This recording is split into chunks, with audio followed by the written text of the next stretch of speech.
നമസ്കാരം. ഞങ്ങളിപ്പോൾ നിൽക്കുന്നത് ചേർത്തലയാണ്. ചേർത്തല സോഡ പൊന്നപ്പൻ എന്ന് പറയുന്ന ആളുടെ വീട്ടിലാണ്. അതായത് സെബാസ്റ്റ്യൻ്റെ കൊലയിൽ പങ്കാളിയായ ഒരാളിനെക്കുറിച്ച് ഉള്ള ഒരു വിവരം പങ്കുവച്ച ആളാണ് മറ്റേ ഈ സോഡ പൊന്നപ്പൻ എന്ന് പറയുന്ന ആൾ. ഫ്രാങ്ക്ലിൻ എന്നാണ് ആ കൂട്ടാളിയുടെ പേര്. അപ്പോൾ ഫ്രാങ്ക്ലിനും അതേപോലെ തന്നെ സെബാസ്റ്റ്യനും ചേർന്ന് മയക്കുമരുന്ന് നൽകി ബിന്ദു പത്മനാഭനെ കൊലപ്പെടുത്തി അവരുടെ സ്വത്ത് തട്ടിയെടുത്തു. ഒരു വലിയ വീടൊക്കെ വെച്ച് ഫ്രാങ്ക്ലിനോട് താമസിക്കുന്നു എന്നുള്ളതാണ് സത്യം. ആ സത്യം അറിയാവുന്ന ആളാണ് ഈ പൊന്നപ്പൻ ചേട്ടൻ. അല്ലാതെ അദ്ദേഹത്തിന് ഈ സോഡ ഉണ്ടായിരുന്നതാണ്, സോഡാക്കട ഉണ്ടായിരുന്നതാണ് സോഡ പൊന്നപ്പൻ എന്നാണ് അറിയപ്പെടുന്നത്. വസ്തുവിൻ്റെ ബ്രോക്കറാണ്. ധാരാളം വസ്തുക്കൾ ഈ ഫ്രാങ്ക്ലിനുമായിട്ട് ചേർന്ന് ഇവിടെ കച്ചവടം നടത്തുന്ന ഒക്കെ ആളാണെന്നാണ് അറിയപ്പെടുന്നത്. ഏതായാലും ഈ ശശികലയുമായിട്ട് ബന്ധപ്പെട്ട കേസിൽ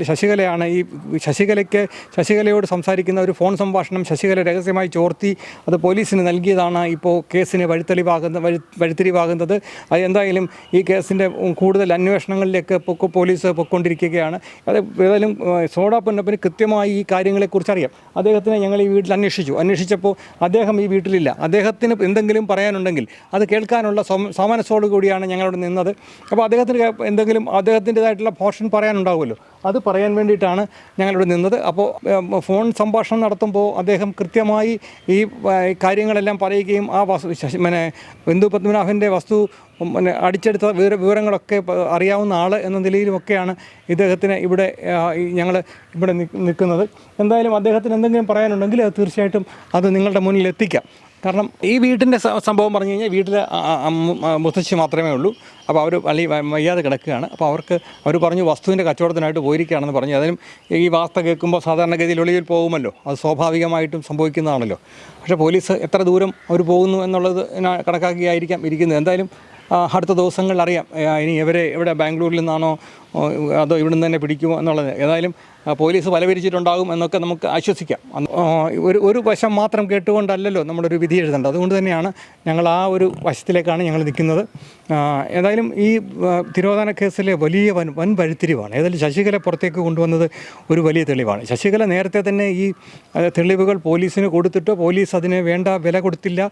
അതുപോലെ ഹരിദാസ് എന്ന് പറയുന്ന പഞ്ചായത്തിലെ ഒരു CPM പ്രവർത്തകൻ കൃത്യമായി ഈ രേഖകളടക്കം ബാങ്ക് ഡീറ്റെയിൽസ് അടക്കം അന്ന് നടത്തിയ എഗ്രിമെൻറ്റിൻ്റെ കോപ്പി അടക്കം പോലീസിൽ രേഖപ്പെടുത്തിയിട്ട് പറഞ്ഞത് വണ്ടി പോലീസ് സ്റ്റേഷനിലേക്ക് വിടൂ എന്ന് പറഞ്ഞിട്ട് അവിടെ ഒന്നും നടന്നില്ല. ആ പോലീസ് അന്ന് പോയതല്ലാതെ പിന്നെ ഒരു കാര്യവും അതിനെക്കുറിച്ച് നടന്നില്ല. പിന്നെ അദ്ദേഹം അന്വേഷിക്കുന്നുണ്ട് എന്ന് മാത്രമാണ് പറഞ്ഞത്. കാരണം ഈ കേസുകളൊക്കെ കോടിക്കണക്കിന് രൂപ നേടിയെടുത്ത സെബാസ്റ്റ്യൻ ഉള്ളപ്പോൾ സെബാസ്റ്റ്യൻ്റെ കയ്യിൽ നിന്ന് നക്കാപ്പിച്ച വാങ്ങിച്ച് ആ പോലീസുകാർ ആ കേസ് ഒതുക്കുകയായിരുന്നു. ഇപ്പോഴും ക്രൈംബ്രാഞ്ചിൻ്റെ കേസ് അന്വേഷണം ഊർജിതമായി പോകുന്നുണ്ട്. ഏതായാലും ഇന്നിപ്പോൾ 2 മണി കഴിഞ്ഞിരിക്കുന്നു. ഈ 2 മണി കഴിഞ്ഞ അവസരത്തിലും ഫ്രാങ്ക്ലിനെ ക്വസ്റ്റ്യൻ ചെയ്യാനോ ഫ്രാങ്ക്ലിനെ പോലീസ് സ്റ്റേഷനിലേക്ക് വിളിക്കാനോ അല്ലെങ്കിൽ സോഡ പൊന്നപ്പനോട് ഈ കാര്യങ്ങളെക്കുറിച്ച് നിജസ്ഥിതി എന്താണ് എന്നതിനെ സംബന്ധിച്ച് അന്വേഷിക്കാനോ ഒന്നും പോലീസ് ഇതുവരെ തയ്യാറായിട്ടില്ല എന്നുള്ളത് ഖേദകരമാണ്.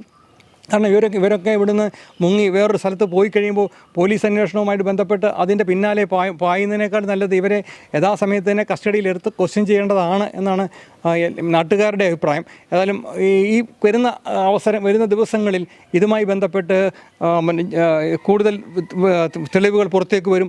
ജൈനമ്മയുടെ കൊലപാതകം, സെബാസ്റ്റ്യൻ്റെ ഭിത്തിയിൽ കണ്ട ചോരയുടെ സാമ്പിൾ ശേഖരിച്ച് അവർ ലാബിൽ പരിശോധിച്ചപ്പോൾ അത് ജൈനമ്മയുടേതാണെന്ന് തെളിഞ്ഞു. അതേപോലെ തന്നെ തെളിയാനുള്ള ധാരാളം കേസുകൾ ഇപ്പോൾ ഒന്നൊന്നായിട്ട് പൊങ്ങി വരികയാണ്. കഴിഞ്ഞ വർഷം ജൂലി എന്ന് പറയുന്ന റോസിയുടെ വേലക്കാരിയായിട്ടുള്ള ജൂലി, അതേപോലെ ജൂലിയുടെ മകൻ, അങ്ങനെയുള്ള കുറേ തിരോധാനങ്ങളുടെ ഒരു വലിയ കെട്ടാണ് ഇനി അഴിയാനുള്ളത്. അത് ഓരോന്നോരോന്നിട്ട് അഴിക്കാൻ പോലീസിന് സമയമെടുക്കും. അതുകൊണ്ട് തന്നെ പോലീസ് കുറച്ചുകൂടെ സ്പീഡല്ല എന്ന് ഞങ്ങൾക്ക് തോന്നുന്നുണ്ട്. ചിലപ്പം അവർ കൃത്യമായി അവർ വേറൊരു രീതിയിലൂടെ കേസ് അന്വേഷണം നടത്തുന്നുണ്ടാകും എന്നാണ് ഞങ്ങൾ വിചാരിക്കുന്നത്. ഏതായാലും അങ്ങനെ ആവട്ടെ. കേസുകളുടെ എത്രയും പെട്ടെന്ന് ഈ കേസ് തെളിഞ്ഞ് ഈ കുറ്റവാളികൾക്ക് ശിക്ഷ വാങ്ങിച്ചു കൊടുക്കാൻ ഇടയാകട്ടെ എന്ന് മാത്രമാണ് ഞങ്ങൾക്ക് പ്രാർത്ഥിക്കാനുള്ളത്. ഇതിൻ്റെ മറ്റൊരു അപ്ഡേറ്റ്സുമായിട്ട് ഞങ്ങൾ വീണ്ടും കടന്നു വരും. അതുവരെ നന്ദി, നമസ്കാരം. കൂടുതൽ വാർത്തകളും വിശേഷങ്ങളും നിങ്ങൾക്ക് ലഭിക്കാൻ കേരളീയം ന്യൂസ് സബ്സ്ക്രൈബ് ചെയ്യുക. കൂടെ ബെൽ ബട്ടണും അമർത്തുക.